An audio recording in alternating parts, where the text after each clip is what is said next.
Yeah, these videos been going nuts. Like, I mean, every post I'm at like 20,000 views. Oh my God. The top video got almost 5 million views, and it's about District 7 and giving some history on it. So all this stuff, I'm like, everything I'm capturing is like gonna get a lot of buzz and like people want to support. So District 7 in the house. Like, for real today. What'd you say? District 7 Oh, in District the 7. house. Ah, for real. today. Like a whole contingency. Trey, so talk to me a little bit. Tell me what we're doing here. check. All right, so we got our first guest, Dolores, in the building. I'm sure this is gonna be a good conversation. I know I'm gonna learn a lot, and yeah, I think Okay. this is good. Thank you. And now, Dolores, can you tell me what did you have for breakfast today? Oh my, I was expecting a big cup of coffee here, but I see this water. I'm not a big breakfast eater. Coffee is my mainstay until lunchtime, so I'm doing fine, on track for that. Okay, good. Brian, how you doing? I am well. Can you hear me okay? I Hey. can't hear me. Oh, you can't? No. Okay, you may have to turn up your Check, headphones check. there. Am I in the right one? You got That's nothing? mine. Oh, But I'm that's turning good. yours Leave up? it there. I can hear Oh. myself, yeah. Hello? That should Hello? be yours. Hello? You should be I number was one. turning yours up. Okay. There you go. Oh, yeah. Just check the wires. So now you can hear. Plug it in. Yeah, That's it's usually much the better. first technical problem. All right, I sound a lot better. Thank you. Okay, Better. hang on a second there. Talk to me again, Brian. Real estate rap, episode 6. I'm cutting out. 6 or 5. Yeah, well, that was me changing the levels. Yeah. Okay, good deal. And now, Ellen, how you doing? I'm good. How are you? Great. I'm not hearing. Okay. Do you need to turn up your volume? Which one is Help. Ellen? We've got 4 today, so it's either 3 or 4. Keep talking, Ellen. Okay. No, I don't think that's it. There you go. No? Is it? Or that's overall volume, I think. Yeah, I don't think. What? 3? Hello? Let's see. It was Hello? working yesterday. Hello? Let me make sure. It was totally working. Is it? Okay. She is right. She's number 3. And you have Oh, nothing? there we go. Now I can hear. Okay. Thank you. Okay. What's wrong with my hand? Doesn't have that magic touch. I'm licensed Check, professional. check. It's a little loud. Which Okay, one is mine, Brian? so It sounds like my volume went down. Everybody, hello. take a breath. Check, that's good. Take a breath, everybody. All right. You know that there are no mistakes, just opportunities. Oh, there are a lot of Share more mistakes. information. All organic. So we are ready to roll. Just about. Let me get one thing going here. Oh, hold on a Is second. that working? Oh, yeah. Whoops, hang on a second. I'm doing a little test and experiment here. That may or may not work. That's not my phone, is it? Yeah, I turned mine off. we might want to. We got. I hope not. I'd be Somebody so have a mad. buzzy phone going? No. Okay, that's not me. We good. Okay. 'Cause That you know was a how it vibration. cancel- That wouldn't be too 'cause bad. I got it on Do Not Disturb. You know how, like, if you multiple people call, it can still mess it up. Mm-hmm. Right. Or if they call back a couple Oh, times. I'd be sick. Like, video wasn't streaming the whole Oh, time. no. Okay. Let me Be like see. the Yeah. NBA playoffs last night. Got Who cut won? off. Now you're sitting right Who won there, last Trey. night? I don't know. I'm gonna hand All I heard you- was 5 minutes left in the game. YouTube streaming cut out. That's what I saw that on the And news people this morning. started flipping out. Wow. So if that was your only means of watching the game, you You missed the didn't end see of the the game. best part of the game. They said if that was the NFL, people would be rioting in the streets. Yeah, people need to chill. I know. My Sports. goodness. Sports! It's a damn game. Oh, it's crazy. $1 billion industry. Each franchise is $1 billion brand. Are the NFL Super Bowl, is that here next year? No, I think they Draft. have the draft. That's Oh, the yeah. draft. Yeah. April draft, 25th, okay. 26th, and 27th. Okay. I Next tend to year? misspeak Yeah. about stuff like that because I have no idea. I just saw somebody booked with me because we're doing one of our units as an Airbnb, and I'm like, why are they booking a year in advance? And then when I went to look it up, that's Awesome. Yeah, I hope you're upselling the price on that. yeah, very much so. Well, she knew the dates. Exactly. She had those blocked Oh, out. Ellen, can you tuck in a little closer to the microphone there? Oh, I said, sure. she's a long way away. Is that better? Yeah, and then a little closer if you could. Okay. There we go. I'm Yeah, ready. you don't have to lean into it, but I just want to start you a little bit closer. No, there. it's better not to have to Great. lean. Yeah. And So- good, you're all good. Cool. Okay, we are ready to go. Is everybody ready to go with me here? Ready. Okay. I will, I'll just give you a signal like that. Standing by. And Good morning and welcome to the East Warren Recording Studio. Episode 6 of Real Estate Rap. I have Ellen Mahoney from Remax Commercial, Detroit, Trey Little, who's buying the block, Hey. and we have a very special guest today, Dolores McKinney Hello. from New Era Community Group out of Narden Park. Well, she's developing in Narden Park. And we have a pretty full agenda today, so we're going to dive right into it. And we're going to start really quick with Trey's going to give us a Buy the Block update. I know a lot has happened. Bring us up to speed, Trey. Yeah, so basically for the last year, I've been talking about buying these pieces of property or buying my childhood home. And then when I realized that somebody already owned it, I had somebody comment like, well, just buy other properties around it. And I was like, oh, that's a good idea. So then somebody said, buy the block. And I was like, all right, I don't know how to do that, but sure, right? And then like these videos start getting all these views, millions of views. And I'm like, okay, well, people hold me accountable. They want to see me actually do something. So I started going to everybody I know, like, how do I do this? And then I think it was like 8 months later, the land bank accepted our offer. And every step of the way, I was meeting with everybody around me, everybody in this room for sure. And then being like, okay, how do I do this? What's the next step? So then we finally closed on it, and it's been huge. So now, wheels spinning. I'm trying to get everything together. We got a big cleanup coming up Saturday. So I'm getting everybody together for that. And now I'm trying to raise money to actually renovate the house and the 4 lots. So, yeah. So it's been good. I feel Great. good about it. Yeah, Motor City Makeover, District 7 is May 20th, and at 4089 Tuxedo, we're going to have volunteers out there cleaning up that property and 4 vacant lots adjacent. Bring supplies, bring gloves, bring manpower, bring a bottle of water. Trash bags? Does anybody need trash bags? They provide trash bags. The city provides trash bags. City, we signed up to get flowers and other stuff. That's all provided by the city of Detroit. They have 3 days. 3 days they dedicate to the Motor City Makeover in the spring every year, and it's a very big success. And you drive through the neighborhoods, you see the yellow bags, and you know there was a group of people there that weekend cleaning up. Cleaning up. It's pretty powerful. And you have a sponsor for that event, I believe. Yeah, I think it's coming through. So Happy's Pizza, I've been working with them for like 3 years, so doing events with them and stuff like that. So yeah, we did one 3 years ago, and ever since that, we've been in touch. They support me. Like, I like their food, so I mean, they coming out. Talk to a few city officials that might be coming out as well. So we'll see. Yeah, great. Thanks, Happies.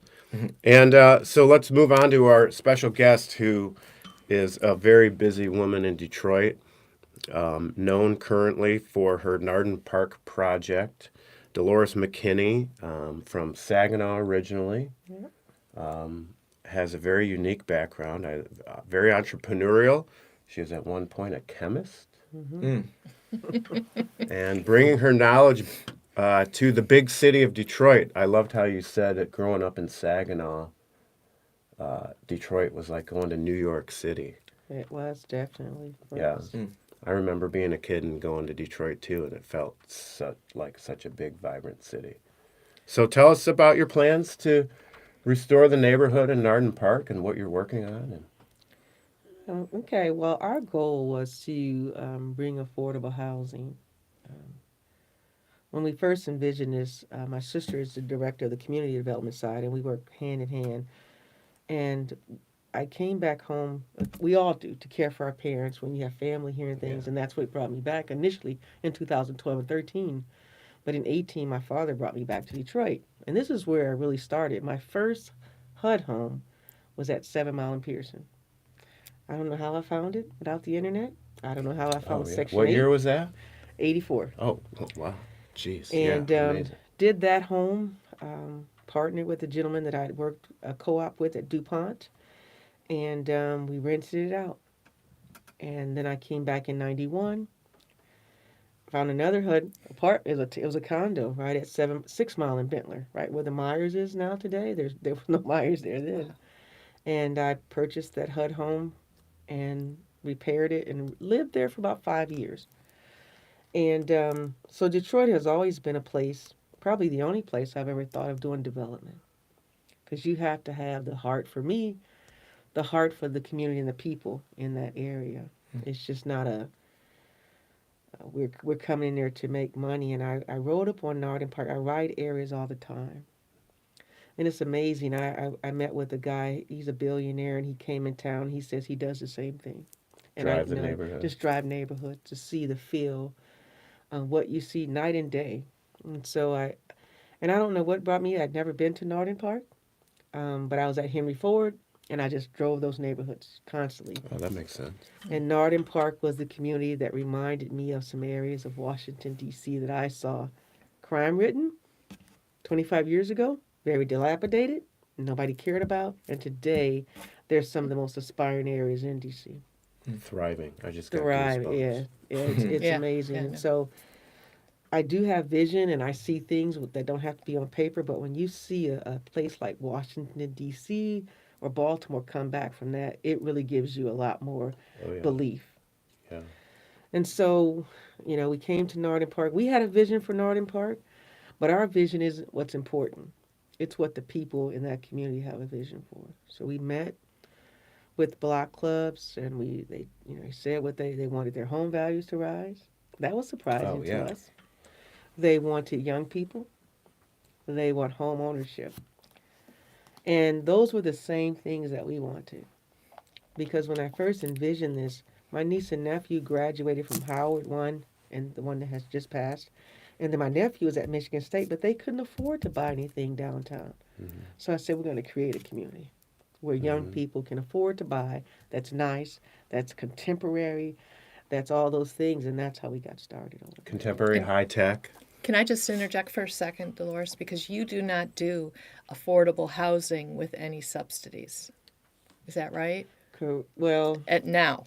I mean, I know historically, if you're buying HUD homes, you did, but you're asking me, do you do them without any? are the living places that you're creating right now, they're not subsidized? No, we weren't able to get subsidies. It was very difficult in the beginning for us to even get a land bank. You got 4 lots with yours, Trey. They wouldn't give me 4 lots. And I had done 6 $10 million projects. They would only give me the home itself, and then I had to prove ourselves, and so this was not subsidized. And fortunate but unfortunate, whenever we were looking to see how we could keep the cost down, and one of the big factors is taxes. Mm-hmm. Absolutely. And so in the beginning, we couldn't even apply for the NEZ because we only had 1 lot, and you have to have 9 contiguous. So let's explain what an NEZ is. Okay, go ahead. Do you want or you want me to? I'll let you explain it, Ellen. Go Okay, ahead. yeah. Well, it's a program that allows developers to maintain their current tax assessment on property. So if you buy a land bank property, you're usually paying very little, and the taxes are very low, and you get to keep that low tax basis for about 15 years. 15 years Wow. ish. Yep. Now the problem is that I've been hearing from developers is what happens in 15 years. That's a challenge, and I think about that often, and I think the city needs to determine, based on the number of homes they're bringing on the tax roll, where do we begin to reduce that rate? Because there has to be a reduction number. It's just like a break-even point. So when you get to that break-even point, how do you begin to lower the taxes? And I don't know if the city has done that or they're working on that. I do know that there are some developers, because I have clients that are trying to talk to the city, and the state is really the one responsible for when that assessment ends, when it comes, let's call it uncapped. If you have, a big apartment development, that uncapping could kill you rental-wise and everybody who lives there. And that's no different than condominiums where people are living, they've budgeted their money, and then suddenly they're paying, 2-3 times real estate tax. Because what do? They reassess it and bring it up to market value of what everyone else is paying. It seems, Brian, that that's the missing link. Nobody Yeah. seems to understand it, Yeah. but there are, big developers like Saxy, people like that who are sitting on projects that are saying, what's going to happen when my time runs out? And there doesn't seem to be anybody who can answer that. You can get them renewed. I don't think that's the real answer either, because the city has to capture more Yeah, than you have just to get But some I think it increase. needs to be nominal. They need to look at other cities that are similar. They need to look at and then begin to reduce that. I think they have the highest rate, the second highest rate in the country. Their for millage taxes, is the like millage. 80, 88 or something It needs crazy. to be, and I think that has to have a back down period. I don't think it should, after the 15 years, it can't stay there because the city has to still survive, and people need their amenities that the city provides. But I think they have to work on a plan, because the goal is to get more people to move. Detroit is really it's not a really rental city. It wasn't set up that way. It was a home ownership city. And when you look at it from a business perspective, the reason why is because the city has to have that income, and the more homeowners you have, the better off you are, and it spreads your risk.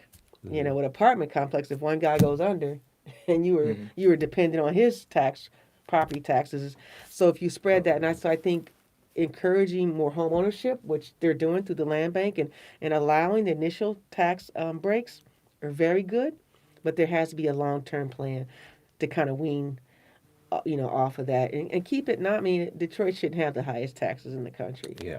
That shouldn't happen. I have a home in Columbia, Maryland. Taxes are very high. When I say high, super high. I think I'm paying $1,000 a month for my taxes. It might include insurance, but when I say this, we have amenities in our community that are bar none. I'm happy to pay it.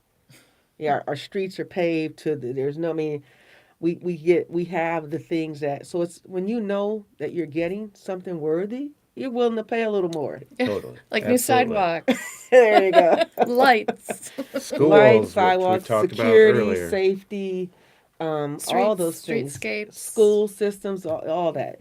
And so you're willing to pay a little more when you know you're getting a value for it. So what's your long-term goal in Narden Park? With the 4 units that you first started are developed. You sold most of them. And I heard you kept one as a rental. We did, and so we keep the model, and we're using it as an Airbnb test. So phase 2, we've started. Those are going to be 10 condos. We haven't been able to do the construction yet because the NEZ has to be complete. That's June 13th. We're ready to pull permits, but we did stabilize them because they were on the demo list. Literally, these buildings were on the demo list. We took them off. We framed them, almost 100% new framing, and that's how we'll take those out of the ground. But and we plan to finish those by September, Octoberish. And when you're done with those, your first project will be the comps for what you're doing, essentially. They will be. We were very fortunate to get good as-built appraisals, which helps. It doesn't solve the problem, but we do have 2 under contract, and the banks have the comps are good. We're good over there because That's great. ours are compared to condos versus apartments. I think if we were doing apartments, we'd be underwater. Yeah. Yeah, I guarantee you. Yeah. I have a lot of stories about that because the rental rates just are not there. But the building that you're doing now, what was it? What kind of structure? It was a 4-unit structure. Total square footage about 3,600 square feet, and they were separate. They were units. They were 4 separate units. I think in that community, most people own the whole building and they live in 1 unit. They're just big multifamily structures. The zoning in that area, all the way from where we are to Russell Woods, going north, are all R3, and they're all multi-unit lots. So you can create more density. And that's what we're going to do in phase 3. So we'll create more density, more rental units, because rental will allow us to bring density quicker than for sale, and we need density. And then we'll bring a commercial portion to that, which we call the hub at Narden Park, and that's a commercial segment that we're bringing also to Which- the community. You absolutely need.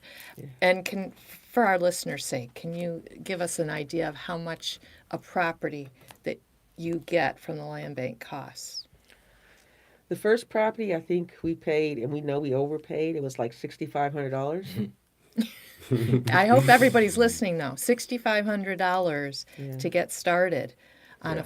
a property that's now a 4-unit condominium for sale, and the price points on the sales are, 160 to 180. which is really pretty affordable for most working people Exactly. these days. So anybody out there who is looking to get into a neighborhood, it's a delightful, lovely neighborhood with a beautiful park right across the street. You've got churches. Yes, they need more infrastructure, but that's going to hopefully come in the future with the interest. And then Trey's property is essentially it was the same. It's the same Same acquisition same price. acquisition yeah. price. It may not have, the ability to be 4 units, Yeah. but he will create a rental property and continue on his journey buying the block. That's great. The great thing about what we've done, we gut out these units, so they're very contemporary, open concept. Everything's new. All your mechanical, electrical, and plumbing, because these buildings are 1924. Yeah. And when you look at the wiring, you pull that cord out, you think you're looking at an old iron, with the cord, with the Fabric. fabric cord. And so we feel very good that we have high efficiency systems in there, tankless water heaters, Ecobees, things that typically don't come to this market of buyers. New roofs, new windows, New roofs, new windows, custom all new windows, drywall, custom doors, all new drywall. new Yes, insulation. that was another big thing when we demoed these. None of these had insulation. No, Oh, they I don't. can't man. imagine the heat bill. It's a lath. It's a plaster and lath, was it? Plaster and lath. Yeah, that's there's what it nothing was. in between Yeah, there. there's. I'm working on an acquisition in another area of Detroit where the attics are just uninsulated, and you can't have efficiency when you have Yeah. when you have no insulation. But PACE equity financing Yeah. is certainly a huge consideration when you're talking about that kind of necessary infrastructure, and it's pretty easy to come by. Yeah, they do commercial. They wouldn't do 4 units, but they do commercial, and then they do have a minimum dollar value, but they don't consider 4 units commercial on the lending side, but when the inspections come through the city, they consider it commercial. Of course, wow. But no, good things, though, all good things. We really enjoy being in that community. I want to We're back looking up for- to your phase 3. Okay. Those are existing buildings or some new construction coming? So we purchased all the existing buildings because Okay. when you want to change a community ownership, people do not want to see outside their window dilapidation, tall grass. So the first and second phase were to purchase all the dilapidated buildings Gotcha. and rehab them. So make mental note, Trey. Wait, so purchasing existing buildings or what? Yes, go after the buildings Okay. first. You have to, because the city, the time frame Mhm. of getting those torn down is going to be 5 years, and people don't want to, be seeing that. And so just take them and clean them up and make them better Mhm. and bring it to value. So we did that, and then phase 3 will be new ground up. So we just finished getting approval for that with the city. They're going to be a container. You won't know from the outside they're containers, but they'll be really a funky style. I call it funky because that's the younger thing, and I know young people don't use that word, but us older people understand what it is. But it really brings a unique feel to a unit, and we're excited to bring rental on this phase and additional home ownership. So for those who don't know about containers, they're you can manufacture the home essentially in a factory, and they bring it onto your property, and you install it, and you have a house within 2 weeks or something. We can set 2 7-unit apartment buildings in 2 days, but you still have to finish drywalling out and connecting all your MEP and doing your finishes. But it's a much quicker process, and we can keep them within a 55 to 60% AMI on quite a. I think we're going to commit to 20% at 55% AMI, and then we have our different segments all the way up. For those who don't know, AMI is average median income for for those not in the industry. But the cost of putting those in of time and money it can't be beat, right? Exactly. We still have the cost of doing the welding and welding supports around all the windows. But the timing is very important, and I think this will be my first one, so I haven't actually done the numbers. We have estimates, but we're assuming that they're going to be a little more economical than new build. Oh, yeah. That's incredible. And I can't help but think, I mean, you guys are neighbors, basically. You're where you are. Your Tuxedo location is half a mile from you, maybe. What would younger Dolores, 1984 Dolores, who bought that first house, tell Trey? You know, what lessons did you learn from that you could pass along to Trey or anyone else there who's aspiring to rehab their neighborhood, one house at a time? For a city like Detroit, first you have to have the heart, and I think he has that. Yeah. You have to, because the times are going to get so tough. Most great. people would want to walk away. It's going to get tougher, and that's what happens with larger developers. They come in and they see the chaos or the challenges, and they walk. And then what that does is that leaves the community always in a position that people are going to leave and not finish, and that you lose hope, you know, and people lose hope and faith and belief in anything. Even when we came to Northern Park, people were saying, "Oh, you won't be here a year from now. You'll leave in 2 years. It won't." And now I'm having those same business people say, "What can we do together?" Yeah. Wow. So you're going to be the person to take. It's like a relationship. If a lady has been, you know, treated, or a guy bad, and you're the next one, you have to recover for everyone else. And that's huge. So you have to have the heart, because it's not about the money. You may make money, but let me tell you, it's not about that. You're going to have to bog down, and it's about you completing something. Always complete where you start too. Don't get in the middle. If you run out of money, find some. If you get a bad contractor, get rid of them and get another. You can't not complete, because that leaves another ding. Yeah. You know, the next young person you may be paving the road for, you're going to leave them with a rough road if you quit. So there's more pressure to be able to do that. But if you have the heart, you will find a way to complete. It's just like taking care of your children. Sometimes you're at a loss. You're like, where do I get the money for food? But you figure it out. Where do we get a housing? For us today, we've lost our housing, but you figure it out. It's the same way with this project. You have to handle it as if it was that precious. And No, Dolores, that's good. you have some experience managing construction. I do. I have 27 years of construction background, but I started cutting grass. You know, I was a college student. I was on a scholarship, and I started cutting grass, doing leaf cleanup was my first. And then I went into, when I moved to the D.C. area, I did curb, gutter, and sidewalk. So you talk about those sidewalks. I did millions of dollars for the state of that kind of work. And then I got into structural decking, and then I became a general contractor in 2009 through a program called 8A. It's a SBA 8A program. It's the only program that gives minorities a leg up. The only. It's not a. It's a true set aside, meaning you can negotiate your work with the government. It's a 9-year program. And I'd studied that program for 15 years before getting in. And the day I got in, I was very fortunate that I had worked with a lot of big GCs, and Gilbane agreed to be my official SBA mentor in the program. And that kind of took my company to another level. Yeah. Wow.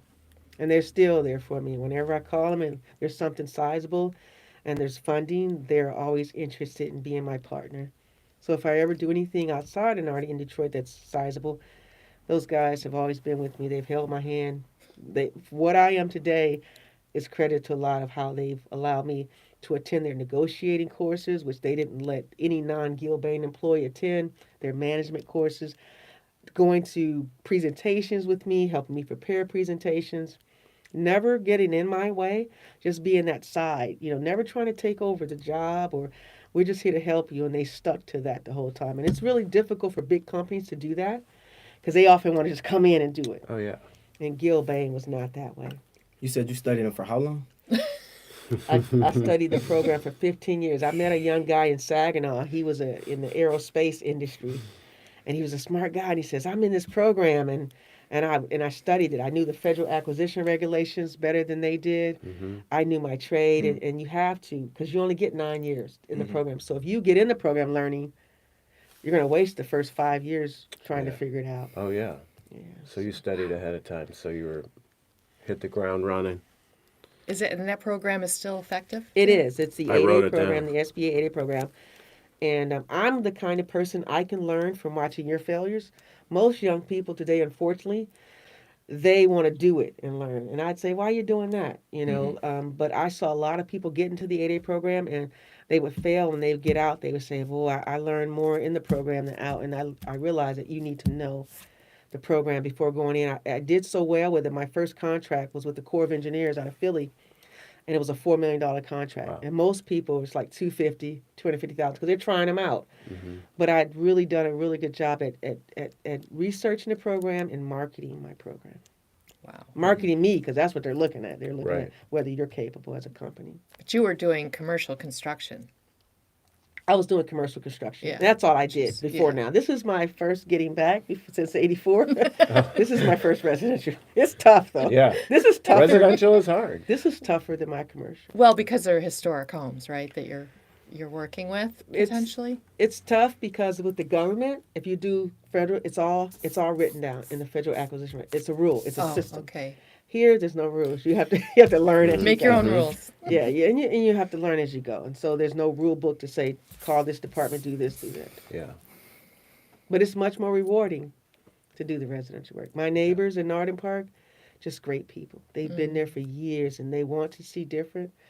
And they do a lot of goodness in that community. Good people. Well, I think we're going to have to leave it at that. I could ask you questions all day. I'm sure Trey and Ellen could too, and listen to your answers. You know your stuff. And we do need to talk about the SBA program, maybe potentially for Trey. I think the SBA has a lot of money to loan or grants. They're still doing grants, I assume, but Well, they do programs. They do support minority developers because I do have a couple women who are women of color who are getting money through SBA, and it's an aggressive, down payment plan, 10%, and they will do acquisition, construction, startup costs, and furniture, fixtures, and equipment if that's part of your, it is for commercial yeah. Yeah. projects only, but it gets new developers off the ground running. Well, we've talked about you on every podcast before today, so thanks for coming in studio. It's like having someone famous, a celebrity, a local real estate celebrity here. So thanks for your time and all you're doing in Narden Park. And that's She is it. a celebrity. Are you kidding Yeah, me? I know. Yeah. I know. I'm gonna be Not a walking over there celebrity. saying hi. I'm gonna just be walking up the street and saying what's up, riding a bike over there or something, No, thanks, Dolores. Thank you, guys. Thank you.